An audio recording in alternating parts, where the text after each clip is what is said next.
This video tutorial is compatible with Photoshop CC and Photoshop CS6. One of my favorite grading actions that I've created is called selective grading, and this I will apply to many images that I want to create some character and mood for. Okay, the action can be found inside of my actions panel, and you can download it from markgaler.com if you want to try these out. Okay, now I've got the selective grading folder open, and we've got a variety of gradings, and we've also got something called grading sampler. This allows me to play all of the versions and export them as sort of flattened layers, and then I can compare them and choose the one that's most appropriate for this project that I'm working on today. So I'll just hit the grading sampler and hit the play action button.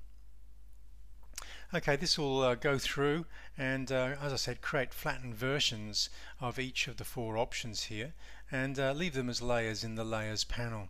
So after just a minute or two, I'll be able to go to the layers panel and just cycle through the different options.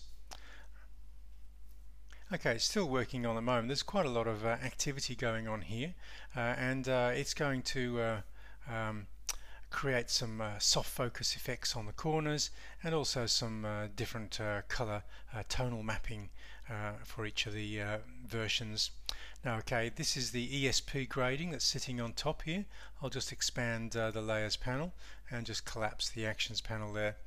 Now I have a vibrance adjustment layer on top, because some of these different color gradings can be improved by fine-tuning the vibrance. So I'll just double click that vibrance and show you that we can increase the vibrance, so create some much richer sand colors here, or we can work with a less saturated version, a more subtle grading action here.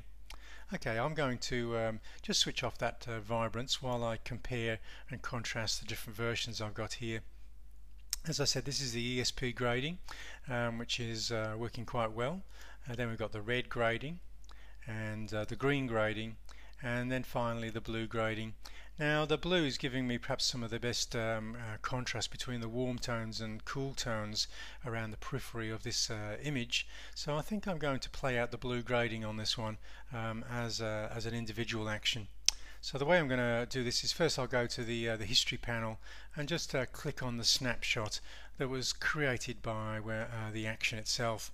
Now this is the point in time just before we played the grading sampler here, and this might not necessarily be the point where we open the file, which is this one here. So I'll click on the snapshot one, and then I'll go back to my actions panel, and I'll look for my selective grading, and I'll choose the blue grading to play this.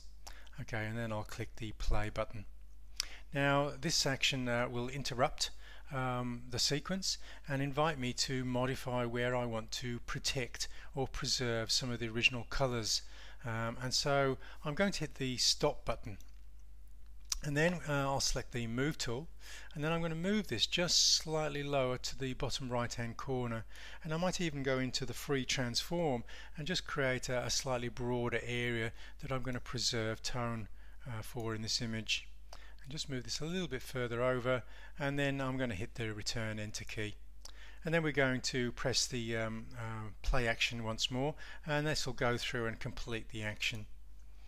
Okay, and as you'll see, it'll leave all of the layers intact so that I can fine-tune the final look. Okay, I'll just move that actions panel out of the way and collapse this one as well, and now you can see predominantly we're preserving most of the original colors towards the lower right and getting some beautiful cool soft tones. As I said, there's a small amount of edge blurring going on, which again adds to the drama of this selective grading action. Okay, but because we've got the multi-layered file, we can always open that up and then fine-tune this. Okay, and we have a blur layer here, and if I'm not wanting the blur on this particular one, all I have to do is just switch off that blur, and it will restore the detail towards the edges of the file.